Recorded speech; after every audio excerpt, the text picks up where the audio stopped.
Here we go. Clearance interval, okay? Did we talk about dilemma zone yet? No. Okay, here's what a dilemma zone is. You're approaching the signalized intersection, and you're going an appropriate speed, but the light turns yellow, and you're not sure whether you should speed up or slow down. You're a dilemma. That is a dilemma zone. Now, dilemma zone is an actually engineering concept. You can actually point to a dilemma zone on a figure. So here it outlines the dilemma zone. So there's an area that if you're in, you can't stop. If you try to stop, you'll stop out here. And then there's an area that if you're in and you're traveling the speed limit, you can't make the light. Like you can't stop and you can't slow down. So either you have to uncomfortably stop and drag yourself out into the road, or you have to speed through and you're going to run the red light. Right? So you're too close and you're too far to make it. And then if these areas overlap, you're in the dilemma zone. So, funny anecdote. I had just finished my PhD, and my wife had gotten a red light running ticket. So, I'm like, oh boy, I'm going to go to court and I'm going to fight this red light running ticket.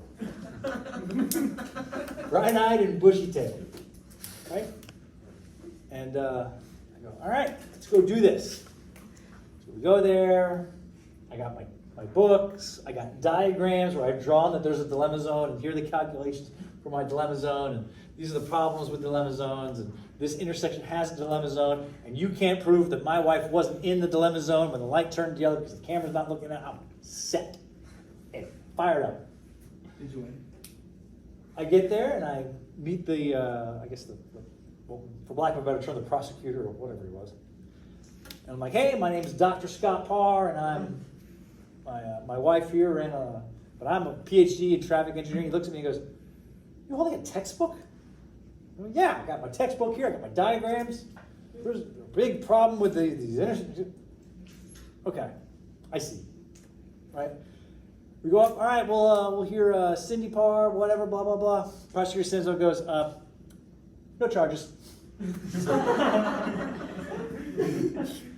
We're not going to continue this, and just kicks me along and does the next red light running ticket. Save them time. Yeah, he's like, no thanks. Next. I prepared for hours. Well, most of the time, just showing up. Most of the time, at least in Florida, if the police officer isn't there, then then you're good. If police officer's not there, you're good. Yeah, you need somebody to testify against you. Yeah. A camera can't testify against you. However, a camera is a civil charge, not a criminal charge. You're being sued by the city.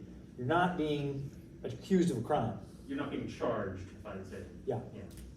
That's how they get around it. Yeah. Because it's a civil thing. And in civil, you don't have to face your accuser, something like that. Yeah. Okay. That aside, dilemma zones exist. Habeas corpus. All right. Clearance is the sum of the yellow and red clearance is the time required to eliminate dilemma zone. So you can set up these distances. You can set x naught and c, x sub c, up so they line up perfectly and there's no dilemma zone. And that's how we're supposed to time signals. Why don't we do that, Daniel? I was reading, I'm sorry. Okay. We could time the signal such that there is no dilemma zone. We just make the yellow long enough that it eliminates the yellow zone. Why don't we do that? because then people will just keep going if it's yellow, right? No. You're kind of like messing with their heads because like it's something that they're not used to, and you don't want to do that. We don't want to give them something they're not used to. That's a solid, good example. You don't want to surprise Tate, why else wouldn't we do it? It's less efficient. It's way less efficient. You'd have yellow times of like 5 seconds, right? And we know that that decreases efficiency because it takes away from time that we would be at saturation flow rate. Yeah, So it's really inefficient. So we just assume that, hey, someone's going to run a little red and someone's going to stop a little harder than would be comfortable. And everyone else will just work around that. And that's what we do. So the time needed, so here we're setting x sub c, x sub 0 equal to each other, and the minimum time needed would be the yellow time, which is this portion, and the all red time, which is this portion. So the yellow time is the width of the intersection plus the length of the vehicle. That's the distance you need to travel. U sub naught is the speed of the vehicle in feet per second. So the yellow time would be the number of seconds it takes. No, this is the all red time. This would be the red time, and this would be the yellow time, kind of. Go to the next slide. It's clear there. But going back to this, this is the time it takes to clear the intersection. So at your design speed, you have to travel this many feet, right? That means that that is the all red period. And then this is the time it takes to bring the number of feet, or the time it takes to bring your car to a stop. What's the weird looking letter? That's the speed, the distance. Oh, yeah, this is the number of seconds it takes to bring your car to a stop. And if you were to square that, then we would be, and some other stuff. Yeah. So, this is the yellow period. The minimum yellow time required to eliminate the dilemma zone. Okay? This is like a reaction time. So this is 1 second. This is a perception reaction time. Now, how is this perception reaction time different from the perception reaction time that we looked at earlier for stopping sight distance? Why is that one 2.5 seconds and this is 1 second? It's a minimum. No. Yeah. Do you want to give people less distance? No. Okay. You're approaching a green light, Yeah. but it's been green for a while. So what are you thinking? What's in the back of your head? Gun it. It's expected. You're expecting the light to turn. The 2.5 second perception reaction time is the response to an unexpected event. Oh. There's a ladder in the road. I didn't know it was there. I had to do something. Or, there's a car that pulled out in front of me. I don't know what to do. I got to do something. Here, we expect that a light that's green could turn yellow. So the perception reaction time is therefore reduced to an expected event. Okay? Again, the speed in feet per second. The acceleration that you're using, generally 11.2 feet per second squared, is the Green Book prescribed. I think Florida Green Book and Florida NUTCD says 10 seconds just because we have extra wet conditions. G is gravity and G is the grade.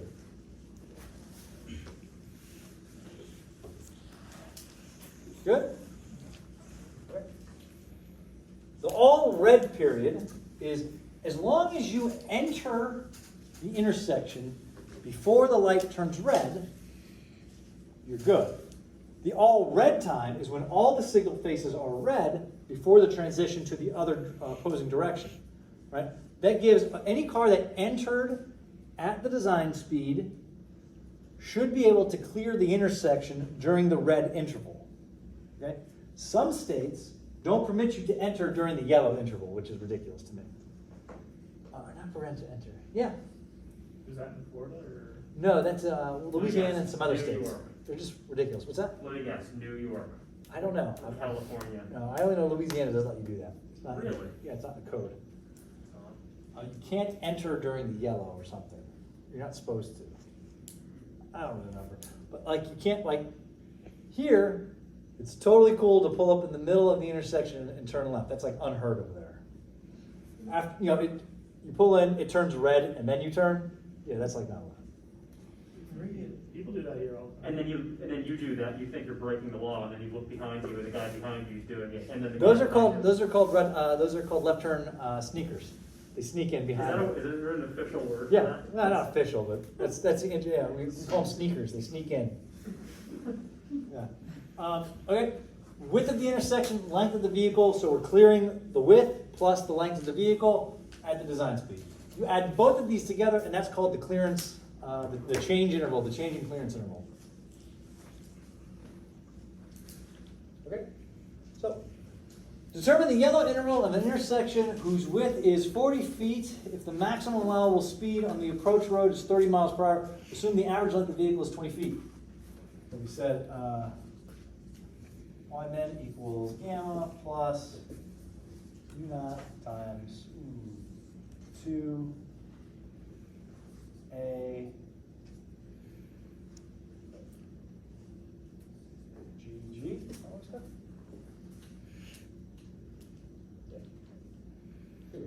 Okay, equals 1 plus 30 times 1.4667 divided by 2 times 11.2 plus 32.2 times 0. 1 plus 30 times 1.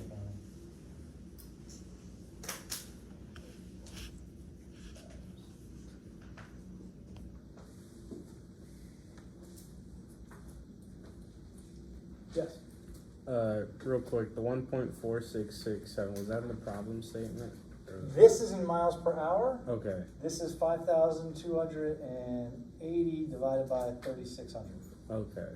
So that's just a known conversion factor. Yeah, 1.47 also works. That's fine. Gotcha. So, I always use 1.47. When I was doing all my PE study, they're like, 1.4667. You have precision. I just want to get the multiple choice right. So where are we at? 2.96. 2.96, approximately equal to 3.0. You generally round to the nearest half. About 3 seconds or something. Yeah, 3 seconds. So in the multiple choice on the final, you'll give us. There'll be no multiple choice in the final. That was a train wreck. You'll give us 3.0 and then 3.00001. And you'll know that 3.0 is correct. Yeah. Okay. What's the all red interval? The all red interval equals the width times the length divided by that equals, do we say the length, the width of the intersection? Yeah. 40 feet. 40 feet plus 20 feet divided by 30 times 1.4 something.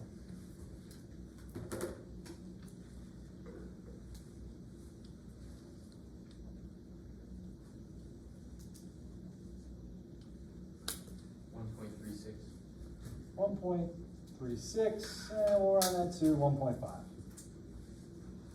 So the total clearance interval equals 3 plus 1.5 equals 4.5 seconds.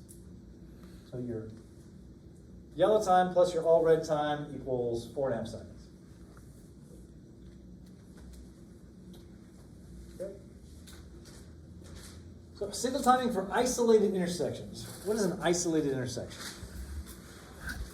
An intersection that's not in the chain of intersections. Nailed it. It's not in the chain of intersections. There's no adjoining intersections that we have to worry about. We're only worried about this intersection. That means that we're free to choose a cycle length that's optimal for the demand pattern that we're designing for. Okay? If we were operating in a chain of intersections, then we would have to coordinate. We have to minimize the delay at each individual one and then optimize the whole thing, program the whole thing as it goes through. That's typically done in a software called Synchro. So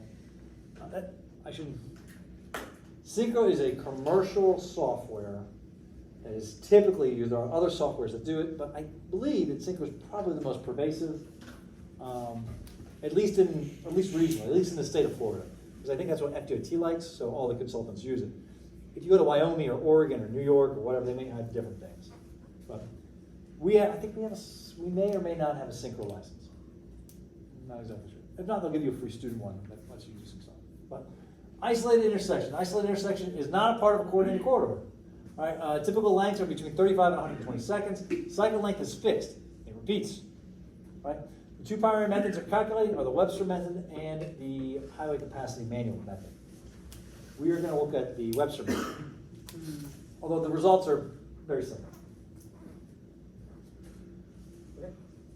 So, to calculate the optimal cycle length, right, it is 1.5 times the total of all the lost time, the total of the lost time per cycle,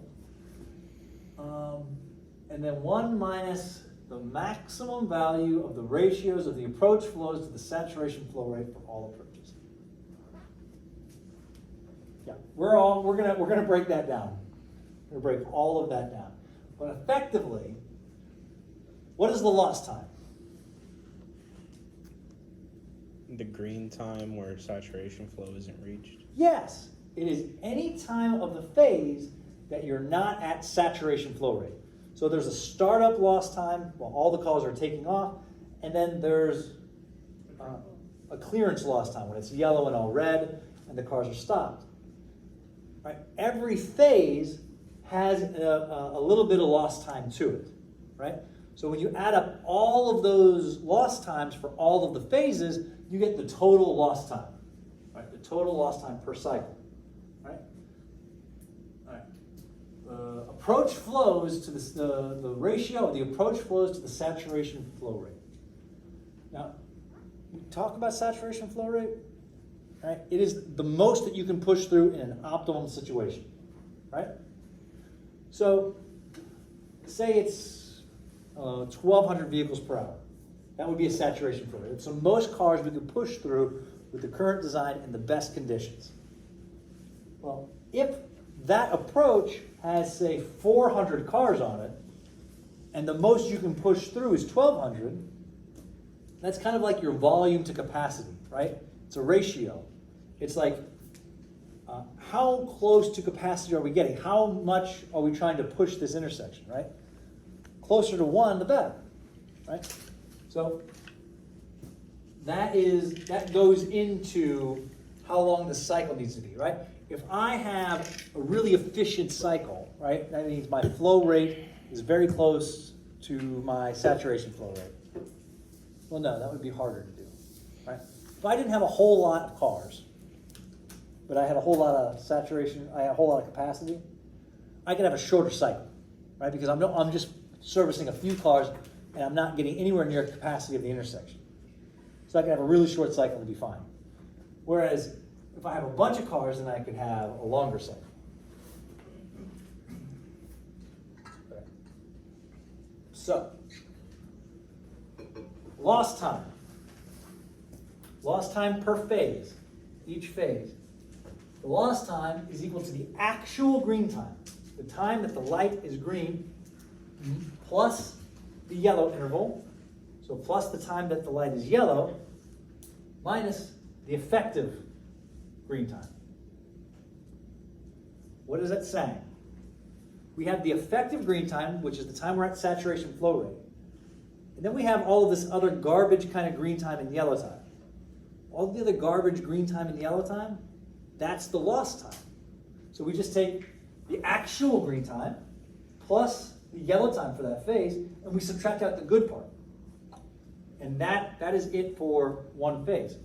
Right? You add up, you do that, all of that plus the all red time for that phase, right? And that would be your total lost time. Right? So we have the garbage green time and the yellow time plus the all red time for all of the phases is the total of all of the lost times. That make sense?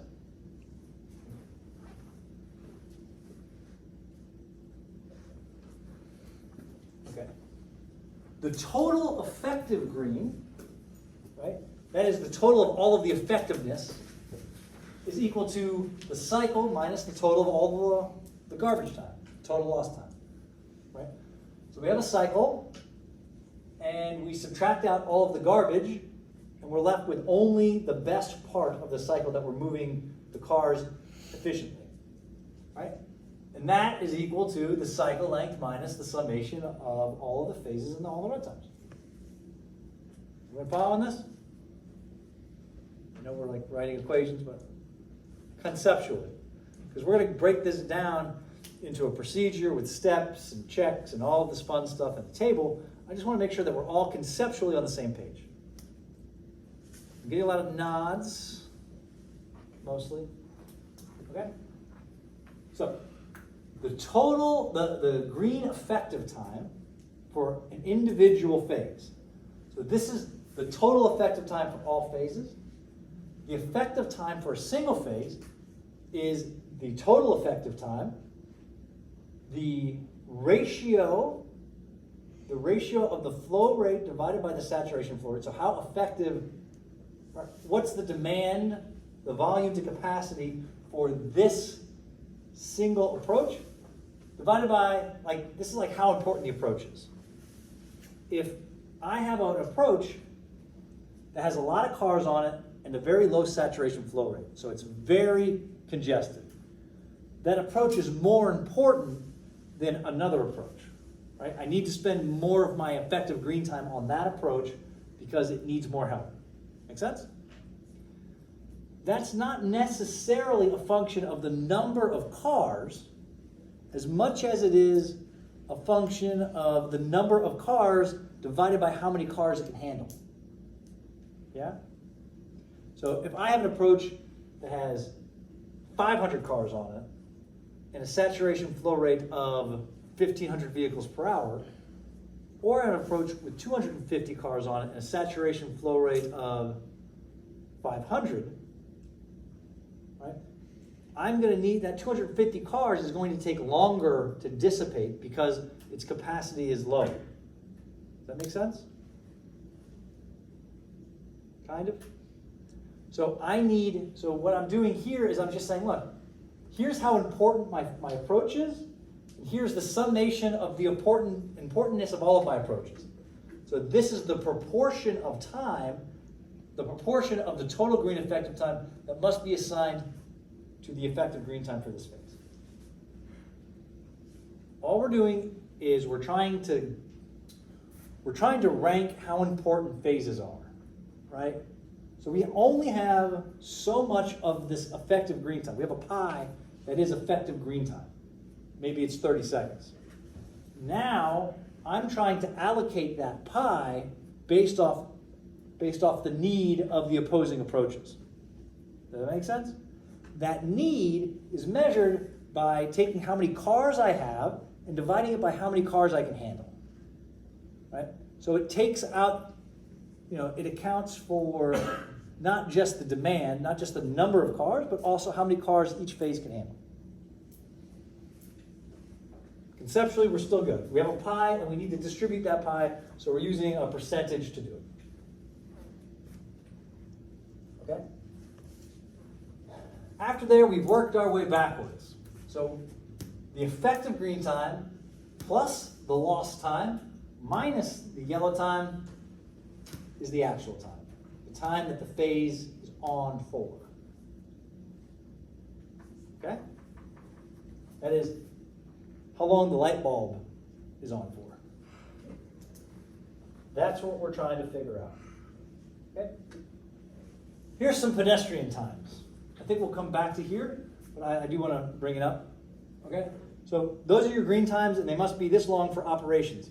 But if you have pedestrians that you're signalizing, then they have to be as long as either one of these. And we'll come back to this after we do an example.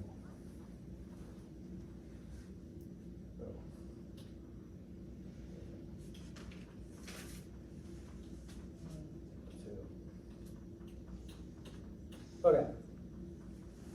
So, here is an 11-step procedure for designing an isolated intersection. Sorry,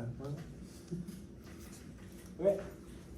So your first step is you got to get the phasing right. We talked about this. We got to get our lane groups right.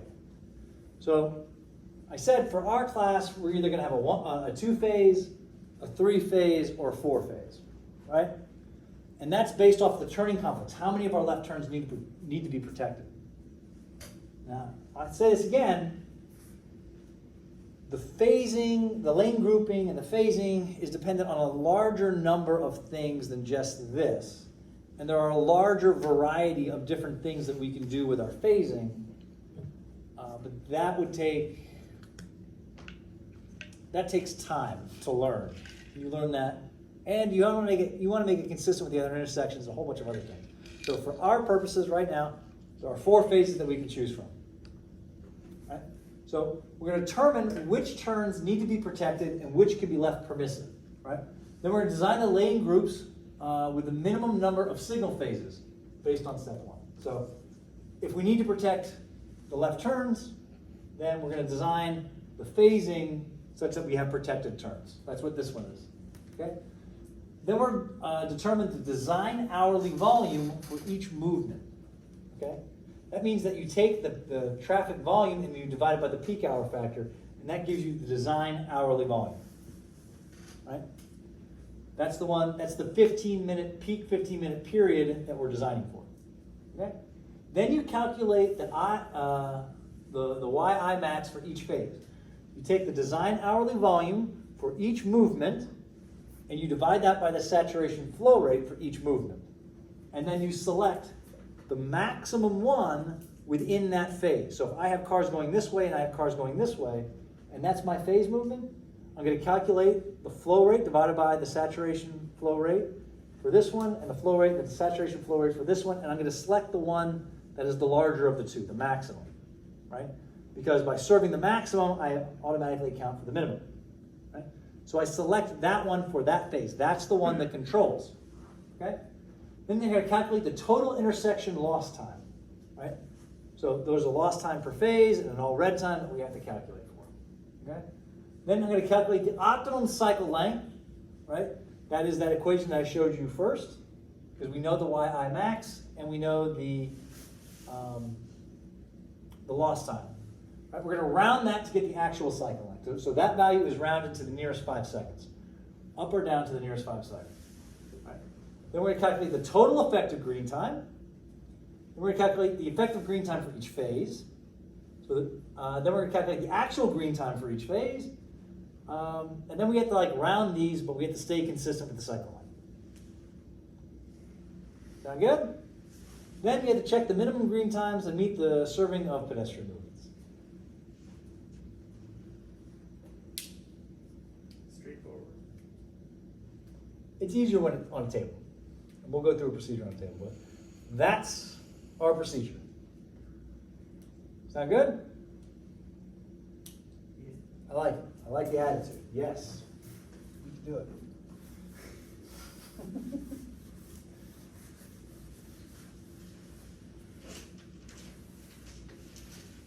Okay. So here's our intersection.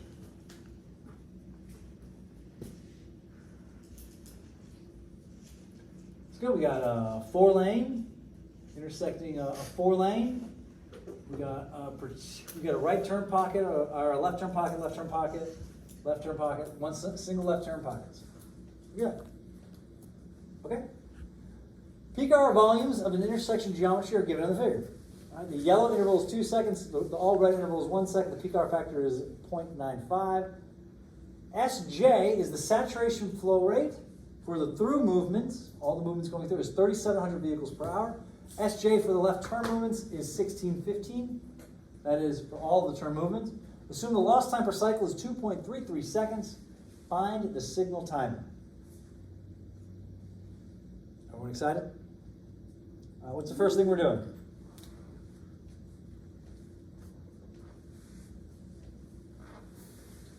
What's the first thing we're doing? Determine which left turns must be protected. Okay. So we're going to determine which left turns need to be protected. So these 25 are crossing these 306, right?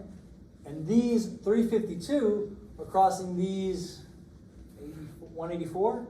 Is that correct? Mm-hmm. Yeah. These 222 are crossing these 120, are crossing this 642.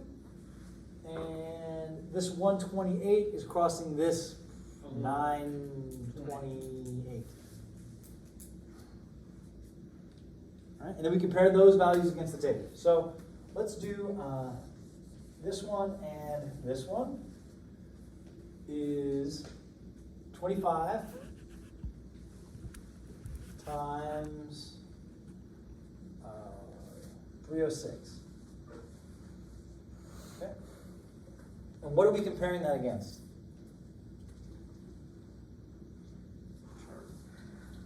The table. This chart. Okay, which one of these values am I going to pick? Number of through lanes. How many through lanes does each lane have? 2. 2. That means we're comparing against 90,000. Is that greater than? My guess is I'd like you to guess.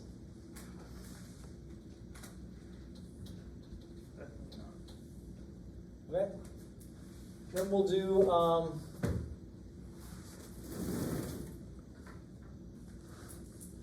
this one against these guys. And that's 352 against 184.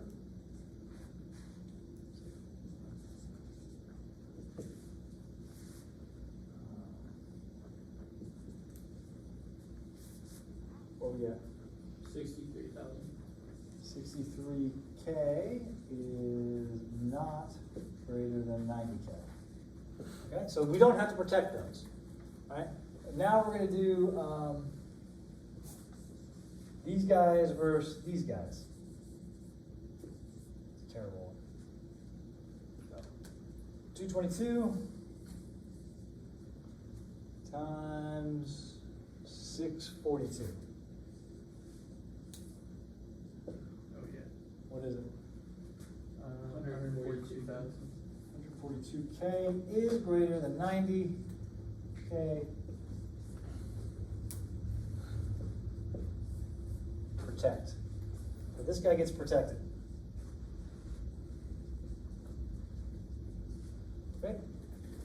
And then finally, we're going to do this guy versus these. And that is 128.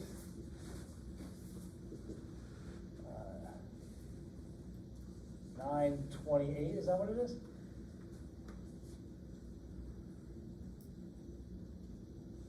Yeah, 928. Mm-hmm. What is it? 18,000. 118K is greater than 90K protect. Okay. So what do you think our phasing is going to look like? What a 3-phase? It could be a 3-phase, yeah. So the first phase is going to be this, and this.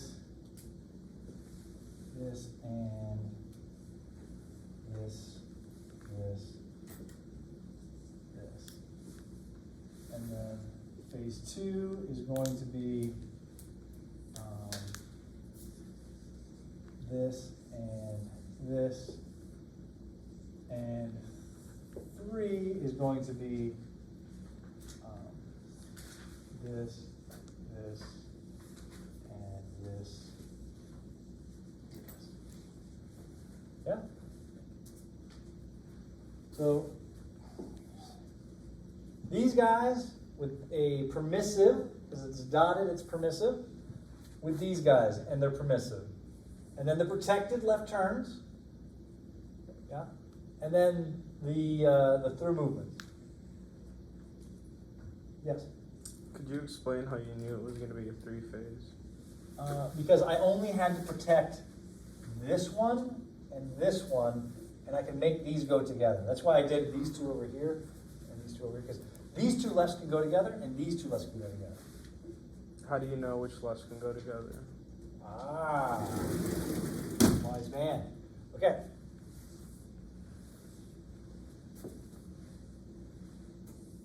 You didn't really reserve this for the graduate class. Maybe just like where the left turn is. It is, but we're engineers. We don't like to think about that. We like to have systems and procedures. Yeah. Okay. So a typical NEMA controller. What's NEMA mean? Oh god, I have it written down somewhere. I'll pass it to Sam. Sam, what's NEMA? What's that? National? Yeah. It's like a national electrical mechanical System. association or something, right? It's like they're a regulatory board, It's like UL. right? So they say that these are called 1, these left turns 1, 3, 5, and 7. That's what they call them. That's what they're referred to as. These are their numbers. The left turns are odd numbers starting from the right to the left. And then starting from the left to the right, we have even numbers of the through movements. 2, 4, 6, and 8. Expecting imaginary numbers. Nope, not yet. Yeah. We have imaginary rings now. We have imaginary rings, imaginary barriers. So then we have movements 1, 2. So we have ring 1 and ring 2. And ring 1 consists of 1, 2, 3, and 4. And ring 2 consists of 5, 6, 7, and 8. And there's a barrier between here. So the question was, how do we know which ones can go together? Well, you have to choose, on each side of the barrier, you get to choose one from the top and one from the bottom. So 1 can go with 5, that is this turn movement can go with this turn movement, or 1 can go with 6. This turn movement can go with this turn movement. Likewise, 2 can go with 5, so 2 and 5 can go at the same time, and 2 and 6 can go at the same time, 2 and 6. That makes sense. So, with an actuated controller, the timing of these doesn't matter. The ring 1 and the ring 2 are timed independently of each other. You get to choose one from the top and one from the bottom. And then you can turn off, you can go from 1 to 2, so you go from 1, 5 to 1, 2, or you go from 1, 5 to 1, 6 seamlessly. And you can go from 1 to 2, and then 2 to 5 and 2 to 6. That doesn't matter. That's based on the actuation, the detections, right? As long as both ring 1 and ring 2 cross the barrier at the same time. And then you do 3 and 7, or 3 and 8, or 4 and 7, or 4 and 8. As long as they cross the barriers at the same time, they're fine. That's how you know which ones can go together. For you, you can just think of this or this, Okay. And that's fine too. And specifically, since those two have to be protected.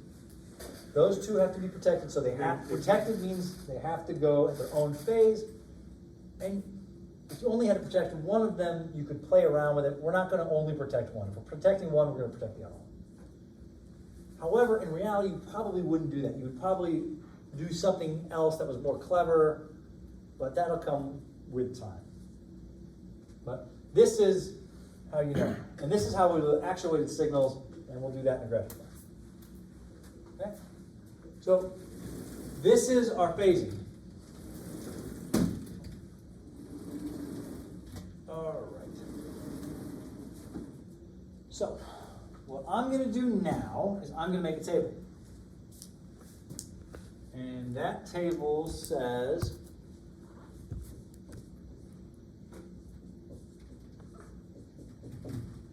phase, and then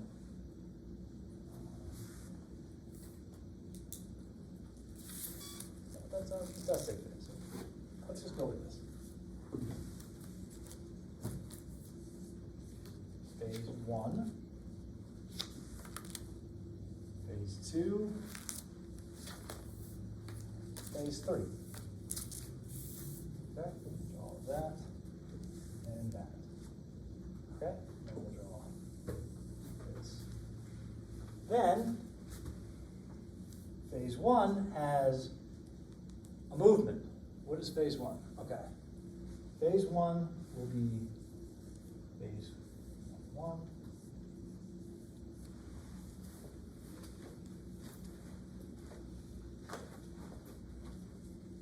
Right? This is my phase 1. Yeah? Movement 1, movement 2, whatever. Right? Phase 2 are these guys. And we'll say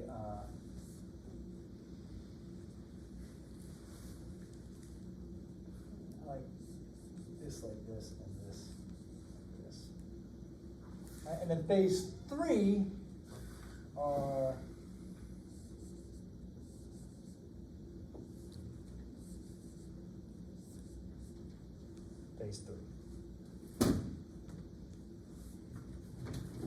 Look good? Yep. So we'll say,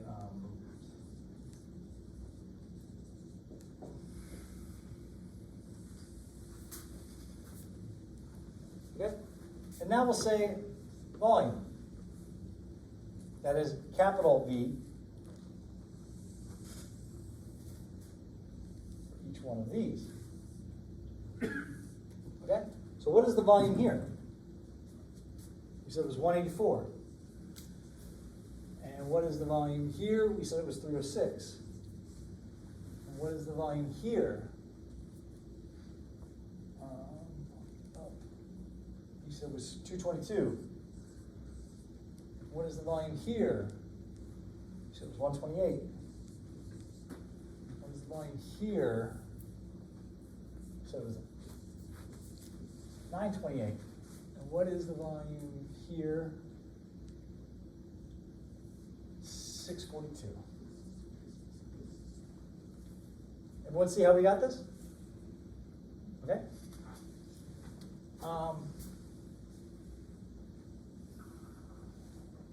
Yeah, now we have to do little vi, which equals vi minus the peak hour factor.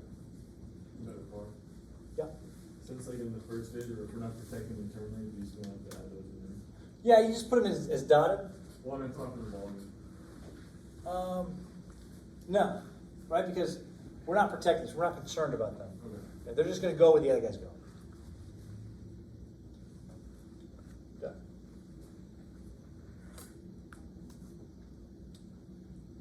Actually, no, you're right. We need to worry about them. Yeah, no, you're right. This needs to be forward. Because that could dominate, right? That left turn could dominate. Yeah, so we'll do, that guy's going to do this one. And we'll do here. And we'll say that this is 306.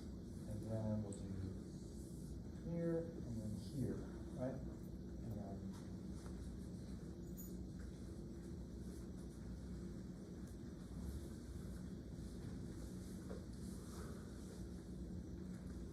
yeah. So phase one actually has 4 movements, right? We have the through movements and the left-hand turn movements. So one of those could actually dominate. This one is 184. And this one is 25. Yeah. Okay?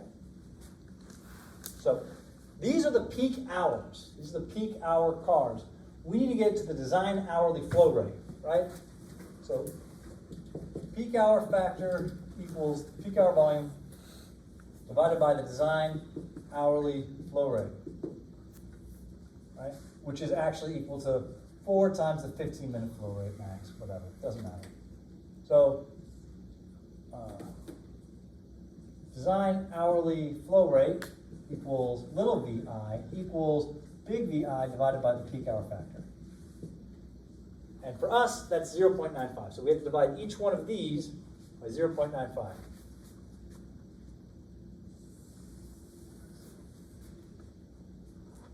Why is it 184?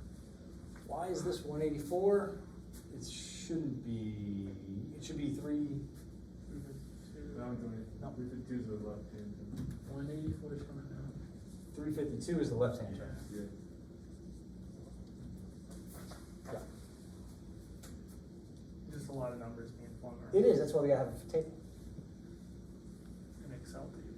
Excel's way better. Okay. Now I have the, what's 184 divided by 95? By 0.95. Probably like 186. 193.68. 193. I don't know. Let's go 194. Let's round these values up. All right, 306 divided by 90.95. There you go, all of them.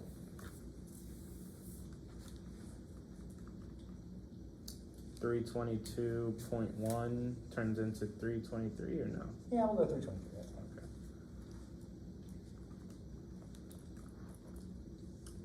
Okay. 27.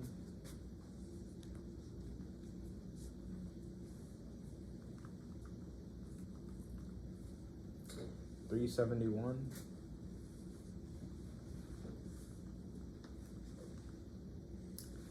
$234.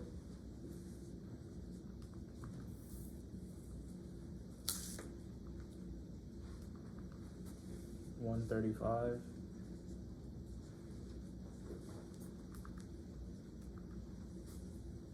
$977.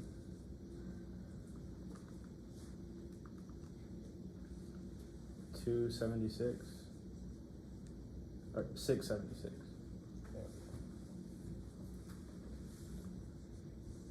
Okay?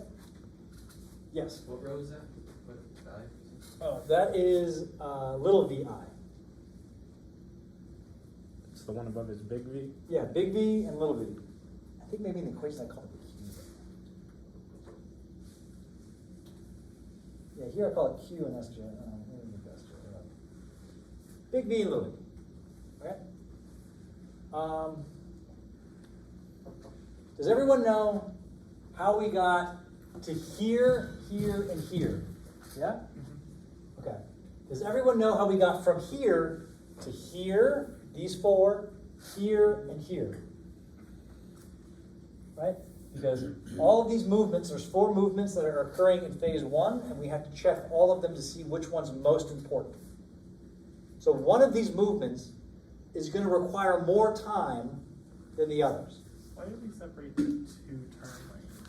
Because one of these two turn lanes could require more time than the actual through lane. Okay. Right? So we have to figure out in this group which one of these is the most important. Is it this through movement? Is it this through movement? Is it this turn or is it this turn? Well, one of them's looking a lot bigger than the other right now. Well, it doesn't matter because it depends. It's not the volume. It's the volume divided by the capacity. That's how important it is. Yeah. Why is those two both going down? Well, because I'm an idiot. Seems like a reasonable answer, right? One of the right should be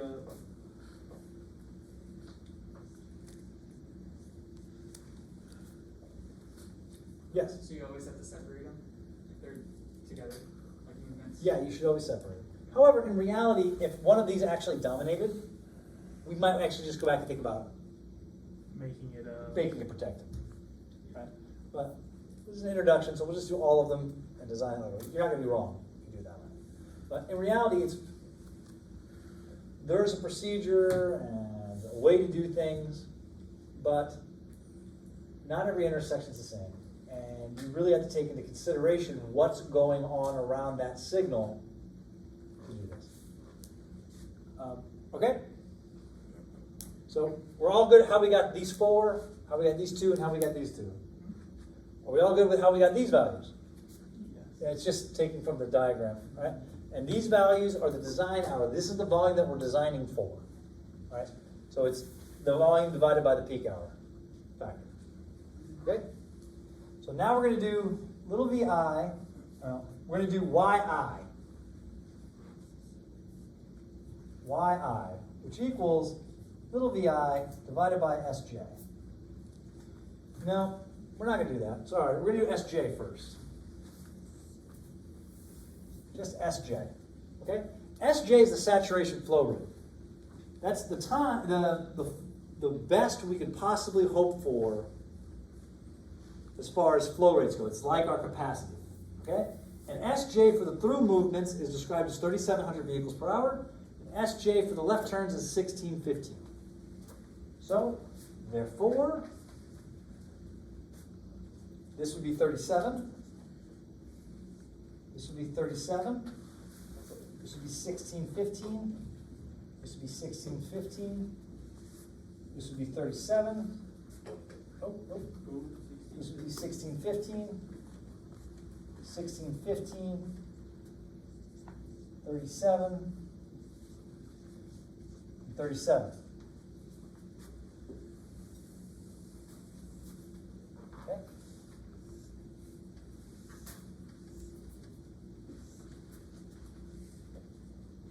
Okay. Then this would be yi, which is equal to vi divided by sj. So it's this one divided by this one. Is that Little VI. Yeah, little vi. Yeah, we're done with the big VIs. Once we convert them to little VIs, we're good. What's the value that we're finding? I can't see it. YI max, or no, not YI max, just YI.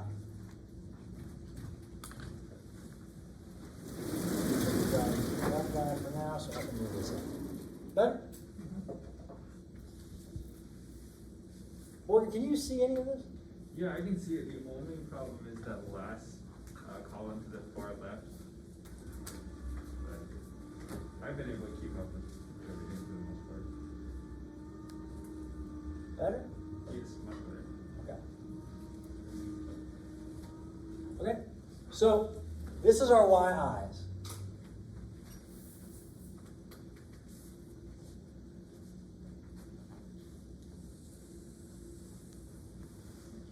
This set of problems really designed for Excel. Yeah.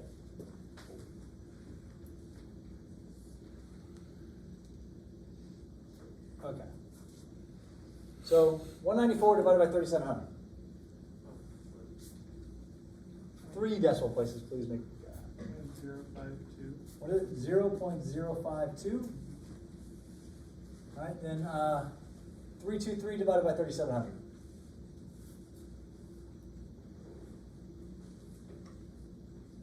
1.709. It's definitely not.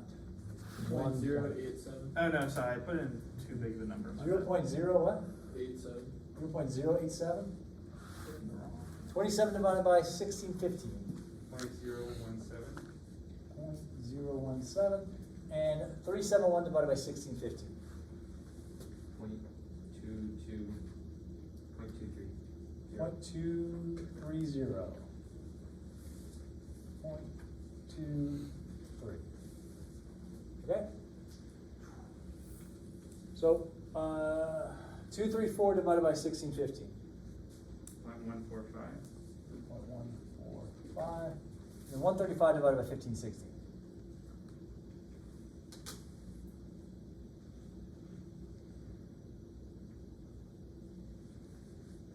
0.084. 0.084. 977 divided by 3,700. 0.264. 0.264. And 676 divided by 3,700. 0.183. 0.18. Okay. Next, we're going to find YI max for each phase. So that's the max, so that's the most important YI within the grouping. Right? So, which one of these movements is the most important? The one with the higher ratio, which is 0.23. So 0.23 is going to control for phase 1. Yeah? Okay. Which one of these two is going to control? 0.145. Okay? And which of these two? 0.264. Okay. So the summation of YI max equals this plus this plus this.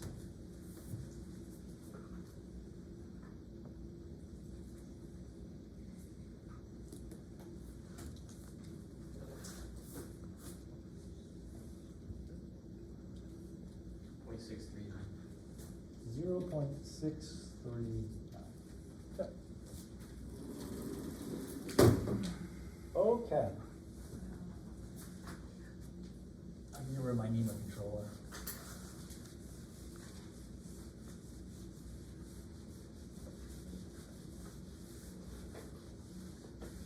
I won't test you guys on NEMA controllers. Okay. Let's calculate our lost time.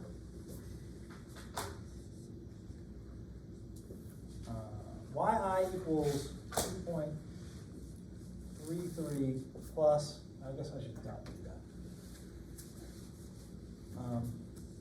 YI equals LI.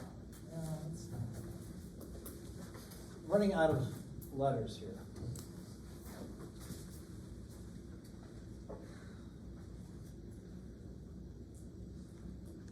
Okay. run out of letters here. Okay. We'll say L. The lowercase L looks like a 1.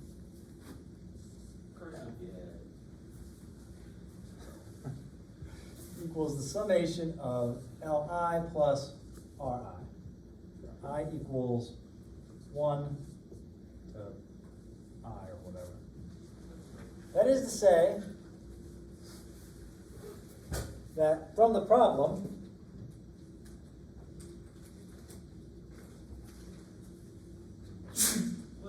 the lost time per phase is 222, or 233, equals 2.33, and the all red time is 1 second, plus 1. Therefore, L equals, 3.33 plus 3.33 plus 3.33. Why do I have 3 of these? There's 3 phases. That's absolutely correct. Okay? So I lose 3.33 seconds in every single phase. So between the startup lost time and the clearance lost time and the all red time, for each phase I lose 3.33 seconds. Okay? So L equals 10 seconds. Yes. So you could wrap the first thing you said, L equals times number of phases. Yeah, you could just say 3.33 if they were all the same. Oh, okay. Here, we just said they're all the same. Okay. That could be different. You could have an intersection with very different geometries on the major and minor street. So you could have different things, right? Okay. Like I said, the saturation flow rate was 3,700 for all of them. It's not really like that. Okay. You know what I mean? It's different. So it could be different, but for us, each phase is the same. Okay? That's my total loss time. Okay. My optimum cycle length equals equation then. 1.5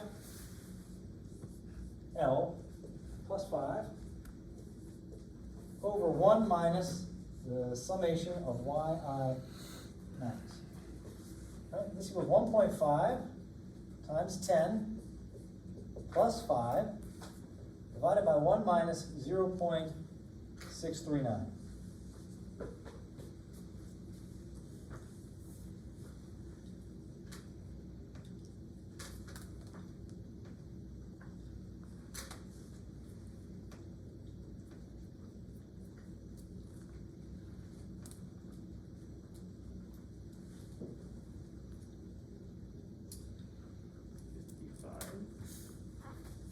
What did it actually come out to? 55.4. Yeah, so 55.4, we round up or down to the nearest whole 5 seconds, equals 55 seconds. That is my whole cycle length. Okay? What is my total effective green? Not that. It's going to be less than that. How much less than that? Well, there's an equation for that, right? There is an equation for that. Shouldn't we check though first with like the? Don't we have to check the pedestrian stuff too, or is that? We'll get, that's an after the fact check. Okay. Screw those guys. Got it. Yeah. They actually cared they bought cars. It's true. It's a joke. I know reviews are coming up soon, so I gotta be careful. So my total effective green, It's true. all of my good usable green time is equal to my cycle length minus all of my garbage lost time. Equals C minus L. And for us equals 55 minus 10 equals 45 seconds. So I have 45 good usable seconds that I now have to distribute to these 3 phases. How do you think I should distribute those? Percentages? Based off of the yi maxes. Most to phase 3, and the next most to phase 1, and then the least to phase 2. Yeah. proportionate. You percentage it probably. Yep. So, Percentage, that's exactly. and then you divide it by the amount of time you have. That's a big move. It's gone forever. It's down now? It's gone forever. You're good, so real good. It went down in that little crevice. Yep, it's gone forever. It's Gone. never coming back. Engineering.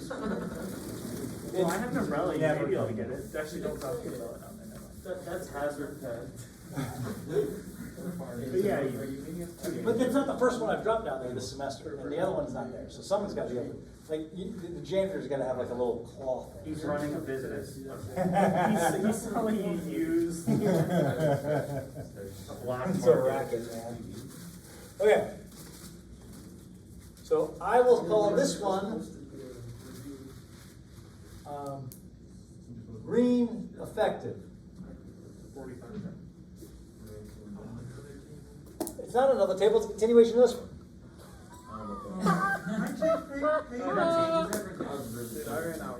It's not as bad now, yeah? Oh, right. Okay? I don't have any of the numbers that were on that other slide behind that. Green effective I equals the total effective green, yi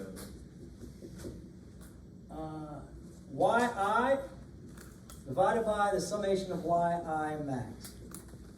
So for this one would be 45 seconds was the total effective green times 0.23 divided by 0.639.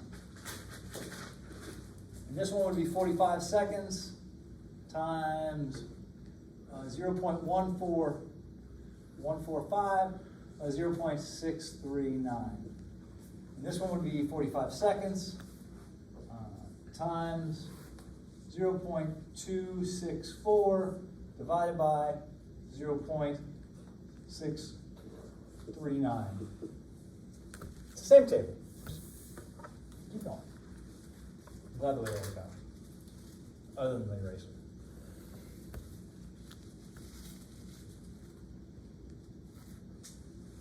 Okay, I got some numbers. All right, let's get them. I have 16, 10, and then 19. Ooh, don't round them yet. Oh, okay. Don't round them yet. Yeah. Well, I'll have to go back then. 16.197. 16.19 or 7? 197, so maybe So, 20. 20? What's this one?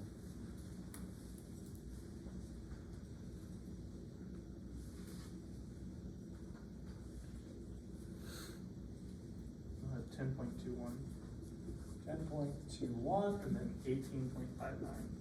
18.59. All of these should sum up to equal 45. 45. Okay? So we have the effective green time for each thing now. Okay? Now we need to get to the actual green time.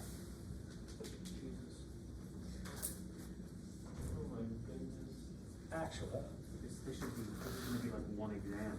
It's going to be like half of the exam. It is. Thanks, Paul, very cool. I'm just telling you. This is easy stuff. Plus Li minus Y. This is just like a flowchart. Oh, fudge, I'm messing up. What is 16.2. too fast? Okay. Stop. So we have the green effective time. Right, that's the good part. That's the good juicy part in the middle. Then we have to add in all of the garbage. Right? For 10 So the good juicy time plus the garbage minus any of the yellow time that we could have used. It's the good juicy time. Added in all the garbage time, and then we subtract out the yellow time because we're going to time that signal different. Do we have the yellow time? We do. If it was You're in the 2 problem. it's a given. Okay. I thought the good juicy time was a good analogy. 2.33 minus 2. I can just see it. The question on the exam, what is saturation flow rate? The good juicy time. Would you accept that? I would, absolutely. I would absolutely accept that in a heartbeat. Noted. Yellow interval's 2 seconds. Good juicy time. And lost time per phase, not 2.33. So, equals the green effective time plus 2.33 minus 2. So this equals 16.53. So it equals 10.54. And this one equals 18.89.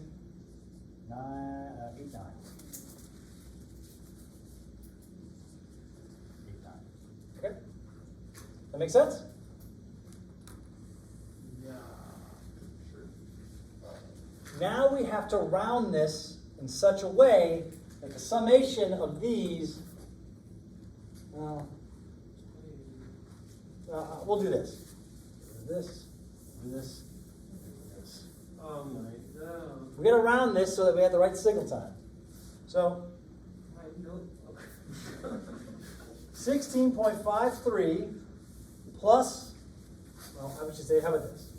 I will go the actual green time for 1 plus the yellow time plus the red time plus the green actual time for 2 plus the yellow time plus the red time plus the green actual for 3 plus the yellow time plus the red time must equal the cycle length. So, 2 plus 1 plus 2 plus 1 plus 2 plus 1. Okay? So I'm going to take this up to 17 seconds maybe. And I'm going to take this up to 11 seconds. I'm going to take this down to 18 seconds. Does that equal 55 seconds? 36 plus 9, It does 45. Yeah. So I rounded these in such a way that I didn't violate my cycle line. So I rounded this one up, then I rounded this one up, and even though this was 19, almost 19, I rounded it down. If you had rounded a different way, it would have been okay too, as long as it equals 55 seconds. But that doesn't equal 55. What's it equal? 45. Nope. Whoa, never mind. It does equal 55. It does. Okay. I like that. Yeah. Okay? Yes. Well, since the original was 55.4. We rounded it, it was 55.4, but we rounded that out. We took that out. We just said Yeah, 50. but what if you did not round it? Would you be able to do the same thing? No, you don't want to do that because we don't. You gotta remember who programs the signals. It's like the guy who crawls through the sewer to get his Why would you want to round 18.89 down? Yeah, That's like 0.89. Would you be better off like rounding something? Well, you gonna round the guy? You gonna round this guy down? to 10? Yeah, who cares? He's making like 10 turns. He's got very little time to deal with anyway. This guy's probably got like a little more wiggle room. I'll just pick whichever route I travel most around that one down. That's cool too. There's always that one. I'm gonna say there's wiggle room, right? This is not. This is a design question. So is that the answer?